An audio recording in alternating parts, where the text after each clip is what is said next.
A profound mystery about Lucifer's rebellion and where was God. Catholic mystery.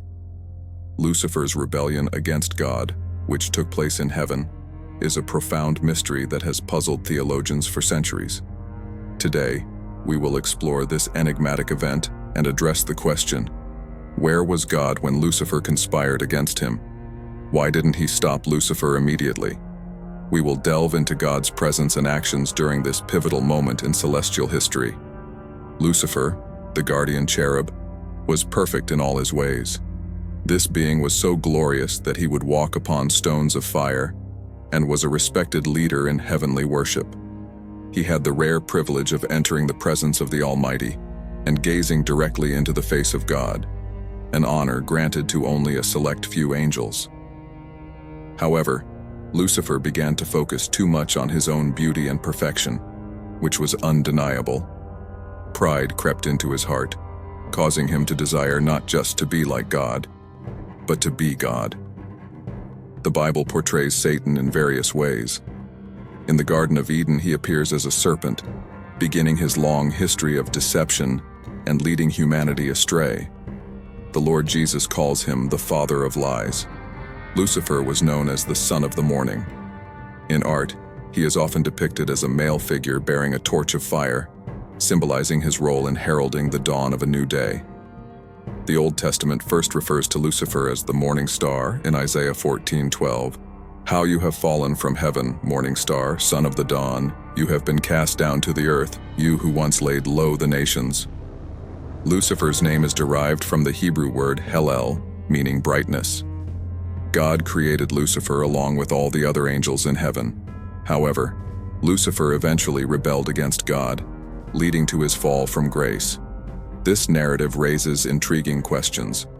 Why would God create an angel who would eventually turn against him and become the embodiment of evil for eternity? Let's discover the answers by this following clip.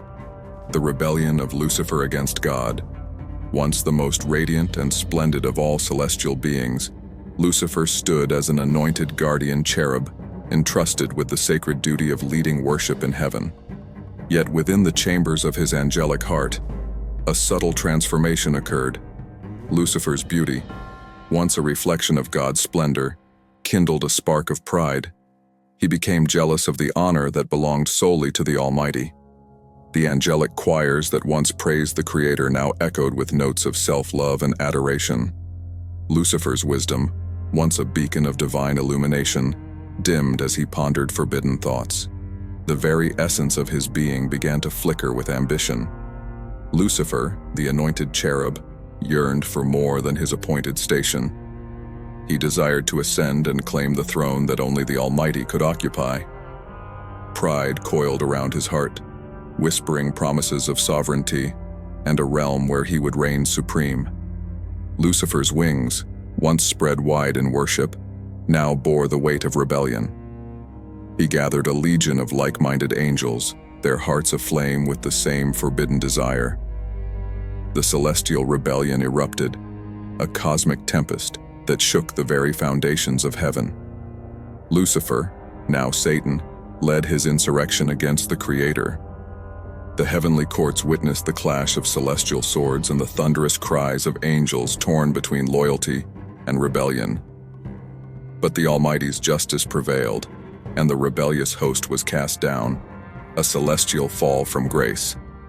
The 12th chapter of the Book of Revelation vividly depicts a cosmic battle between the forces of good and evil, centering on the archangel Michael and his companions' fight against Lucifer and his rebellious angels. This passage symbolizes the ultimate struggle between righteousness and wickedness, portraying Michael as the leader of the heavenly host, who rises in defense of God's kingdom. The dragon, a manifestation of Lucifer, represents the embodiment of evil, seeking to overthrow divine order.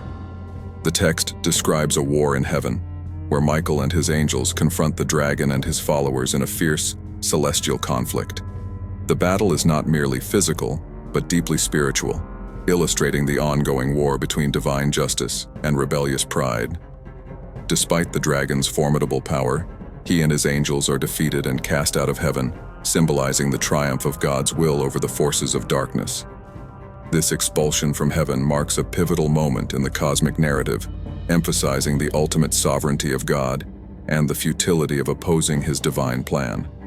The passage serves as a powerful reminder to believers of the reality of spiritual warfare and the importance of steadfast faith. Michael's victory assures that, although evil may rise with great fury, it will ultimately be subdued by divine authority. This chapter of Revelation thus offers both a warning against the dangers of rebellion and a message of hope, affirming that God's justice will prevail and that those who remain faithful will share in his triumph. Then Lucifer became Satan, and his follower angels became fallen angels. This story also serves as a stark reminder that pride, the deadliest of sins, can corrupt even the purest souls. Lucifer's fall warns us of the perils of excessive self-importance, teaching us that no being, however exalted, is immune to the allure of pride. If you're fascinated by the unexplained and eager to delve into the mysteries that have puzzled humanity for centuries, then this channel is your new sanctuary. Don't miss out on the adventure. Let's join our community. Please write your comment below the videos. Together, we can create a community of curious minds as we embark on this thrilling exploration. Where was God during the rebellion of the angels? But where was God during this cosmic angelic war? God, the all-powerful creator, watched over everything as the great rebellion unfolded in the heavens. God was not panicking. Psalm 2:4 says that, "The Lord sits on his throne and laughs." God was on his throne, laughing as the enemy conspired against him. Laughing is the highest form of spiritual warfare because it expresses victory. Ephesians 2:6 reminds us that we are seated with Christ in heavenly places, allowing us to laugh in our heavenly seat just as God does. As the angels fought, their wings blazing with rebellion, God looked on with unwavering compassion. In heaven, where time moves differently, God's presence shone brighter than the sun. His throne, strong and steady, remained unfaltering during the commotion. At that moment, God was ruling and reigning over the universe as he had always been. His throne was still at the center of everything. However, God was not confined to one place. He was everywhere, encompassing all things at once, his omnipresence. When Lucifer, once a respected angel, rebelled, God felt compassion. It's important to remember that God is a God of emotions. He feels and thinks. In the moment of Satan's rebellion, God must have felt a profound sense of grief at the fall of one of his most precious angels. The rebellion caused chaos, and the universe likely trembled with dread. Yet even then, God's love for his creation remained unshaken. Nothing could interrupt his love, even as it seemed that everything was falling apart. God allowed the angels to choose their path. Some remained loyal, while others followed Lucifer. It was like a war in the heavens. This speaks volumes about God's character. He always gives his created beings the choice to love him. Without choice, there can be no love. God's silence during the conflict may have confused some angels, leading them to believe he had abandoned them.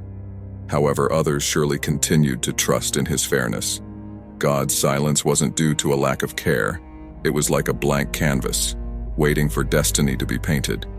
This perspective on what God was doing during the rebellion offers us a sense of security, knowing that God understands all things. Even the eventual destination of Satan and his angels testifies to God's love and pity. After the rebellion, God showed mercy. Instead of destroying the fallen angels, he sent them into cosmic exile. Even though they had rebelled, there was still hope. Lucifer was banished to hell, becoming Satan. As you can know through Bible, Lucifer's pride led to an insidious desire not just to be like God, but to usurp God's position as the supreme ruler of the universe.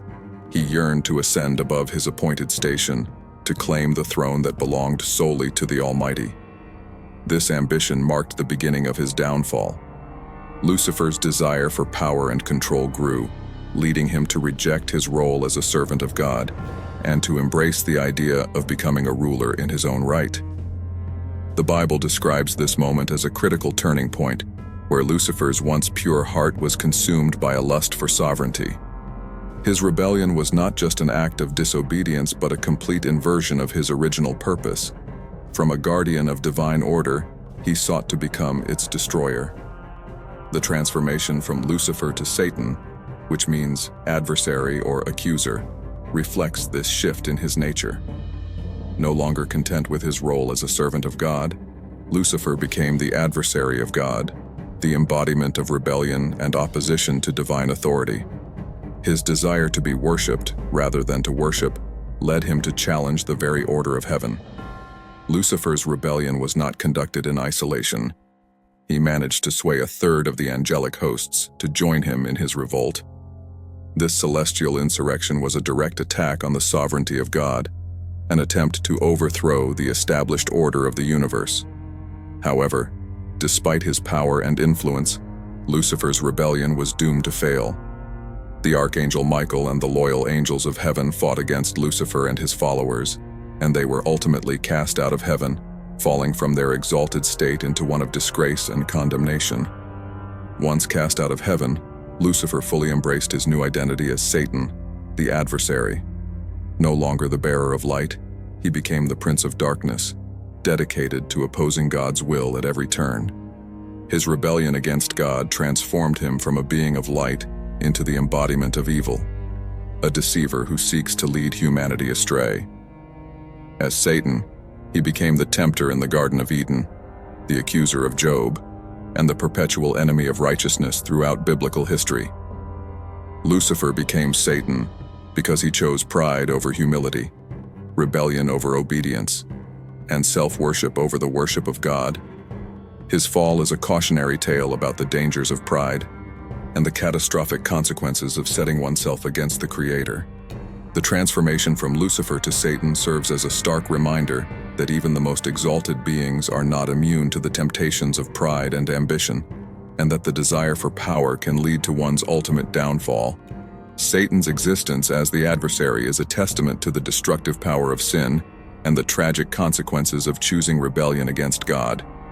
How does Satan appear in the legend of the forbidden fruit in the Garden of Eden? Satan, the new name of Lucifer, appeared in the tale of Adam and Eve, which is one of the most famous and foundational narratives in the Bible, encapsulating themes of temptation, disobedience, and the consequences of sin. This tale, primarily recounted in the book of Genesis, not only sets the stage for the entire biblical narrative, but also provides profound insights into human nature, free will, and the struggle between good and evil. The story begins with the creation of the world by God, who, after forming the heavens, the earth, and all living creatures, creates the first man, Adam, from the dust of the ground. God places Adam in the Garden of Eden, a paradise filled with everything he could ever need or desire. In this garden, there is a particular tree called the tree of the knowledge of good and evil. God commands Adam not to eat from this tree, warning him that doing so would result in death. To provide companionship for Adam, God creates Eve, the first woman, from one of Adam's ribs. Adam and Eve live together in the Garden of Eden, enjoying a perfect relationship with God and each other. They are innocent, unashamed, and live in harmony with all of creation. However, the peace and purity of this existence are soon to be shattered by the introduction of Satan, a being whose actions would alter the course of human history. In the Garden of Eden, Satan approaches Eve and begins to question God's command regarding the tree of the knowledge of good and evil. Did God really say, "You must not eat from any tree in the garden"? Satan's question is designed to sow doubt in Eve's mind about God's goodness and the truthfulness of his word. Eve responds by affirming God's command but adds that they must not even touch the tree, a detail not originally mentioned by God. Sensing her uncertainty, Satan seizes the opportunity to deceive her further. Satan boldly contradicts God's warning, telling Eve, "You will not certainly die, for God knows that when you eat from it your eyes will be opened, and you will be like God, knowing good and evil." With these words, Satan appeals to Eve's desires for wisdom and autonomy. He insinuates that God is withholding something good from them, planting the seed of disobedience by promising that they will gain divine knowledge if they eat the fruit. Eve, enticed by the idea of gaining wisdom and becoming like God, takes the fruit and eats it. She also gives some to Adam, who is with her, and he eats it as well. This act of disobedience marks the first sin in the Bible, known as the fall. Immediately after eating the fruit, their eyes are opened, and they become aware of their nakedness. For the first time, they experience shame and guilt, leading them to cover themselves with fig leaves and hide from God. When God confronts Adam and Eve about their actions, they both try to shift the blame. Adam blames Eve, saying, "The woman you put here with me, she gave me some fruit from the tree and I ate it." Eve, in turn, blames the serpent for deceiving her. This act of shifting responsibility highlights the breakdown of relationships, not only between humans and God, but also between each other. As a result of their disobedience, God pronounces judgment upon them. The serpent is cursed to crawl on its belly and eat dust all the days of its life. More significantly, God declares that there will be enmity between the serpent and the woman, and between their offspring. This is interpreted by many as the first prophecy of the coming of Jesus Christ, who would ultimately defeat Satan. For Eve, the consequences of her sin include increased pain in childbirth, and a distorted relationship with her husband, where he will rule over her. Adam is told that the ground is cursed because of him, and that he will have to toil and sweat to produce food from it.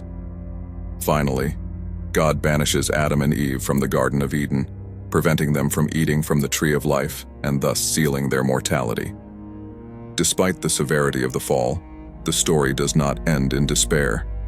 Within God's judgments, there are also hints of mercy and redemption. God provides Adam and Eve with garments of skin to clothe them, a symbolic act that many theologians see as the first sacrifice, foreshadowing the sacrificial system that would culminate in the ultimate sacrifice of Jesus Christ on the cross. The expulsion from Eden, while tragic, is also an act of grace. By preventing Adam and Eve from eating from the tree of life in their fallen state, God spares them an eternity of living in sin. Instead, the way is opened for redemption and restoration. The promise of the coming Messiah, who would crush the serpent's head, is a thread of hope woven throughout the rest of the Bible. The story of Satan, Adam, and Eve is rich with theological significance. It explains the origin of sin and the human condition, marked by a tendency to rebel against God and seek independence from Him. It also sets the stage for the overarching biblical narrative of redemption, where God's plan to restore humanity and all creation is revealed through the life, death, and resurrection of Jesus Christ. This narrative also serves as a cautionary tale about the nature of temptation. Satan's tactics of deceit, half-truths, and appealing to human pride and desires are still relevant today. The story reminds believers of the importance of obedience to God and the consequences of straying from His commands. The struggle between good and evil in the human world. We can see now the Lord Jesus was present during Lucifer's rebellion, witnessing every part of it, the fights, the chaos, and the sadness. His silence reminded everyone that love involves choices, even when those choices lead to trouble. God's decision to exile Satan rather than execute him immediately raises many theological questions, prompting us to examine God's divine justice and mercy more closely. Exile allows for the possibility of redemption or transformation, extending God's mercy even to fallen beings. However, Satan's continued existence also fuels the cosmic struggle between good and evil, serving as a test for humanity's faithfulness. The concept of Satan's exile acknowledges his free will and accountability for his actions, which in turn tests human choices. What does this mean for human free will? The existence of evil and the role of Satan present significant challenges for Christians. The ongoing struggle between good and evil, with Satan as a central figure, is a complex theological issue debated for centuries within religious and philosophical circles. Moreover, blaming Satan for wrongdoing has been a common practice in religious circles throughout history. By externalizing guilt and attributing wrongdoing to Satan, individuals may seek to absolve themselves of personal responsibility. Overall, The emergence of Satan as a personal figure with malevolent intentions toward humanity represents a complex mixture of theological, cultural, and historical factors. It raises profound questions about the nature of good and evil, divine justice and mercy, and the relationship between God, humanity, and the cosmic forces at work in the universe. In conclusion, the fall of Satan stands as a multifaceted and enigmatic event in Christian theology that has captivated the minds of theologians and believers alike for centuries. It symbolizes the rebellion that occurred among a group of angels against the power and rule of God. However, it is crucial to remember that Jesus has defeated Satan through his crucifixion, and the only power Satan can have in your life is the power you give him by believing lies. Jesus said in the Gospel of John that knowing the truth will set you free. If knowing the truth will make you free, then what will believing a lie do? It will bind you. At its core, the fall of Satan represents the rebellion and pride that can corrupt even the most exalted beings. Lucifer, once a radiant and esteemed cherub in the heavenly courts, succumbed to the temptation of pride and ambition, desiring to claim sovereignty for himself. His rebellion against God led to a cosmic war in the heavens. Despite the chaos and conflict that ensued from Lucifer's rebellion, God remained sovereign and merciful. His decision to exile Satan rather than immediately execute him reflects his divine justice and mercy, offering the possibility of redemption even to fallen beings. The ongoing conflict between good and evil, with Satan at its center, serves as a continual test of humanity's faithfulness and a reminder of the constant struggle between righteousness and sin. It challenges believers to remain steadfast in their devotion to God and resist the temptations of pride and rebellion. The fall of Lucifer also has practical implications for believers in their understanding of spiritual warfare and the nature of evil in the world. It reminds Christians of the reality of spiritual forces at work and the importance of relying on God's strength and protection in the face of temptation and adversity. In summary, the fall of Lucifer is a rich and complex theological concept that continues to intrigue and inspire believers and scholars alike. Its significance extends beyond a mere historical event, inviting reflection on the nature of good and evil, the sovereignty of God, and the eternal struggle between righteousness and sin. As we grapple with these profound questions, they are reminded of the importance of humility, faithfulness, and trust in God's providence. If this video has blessed you in any way, then be sure to like, share your thoughts in the comment sections, and share it with your friends. See you later on our videos.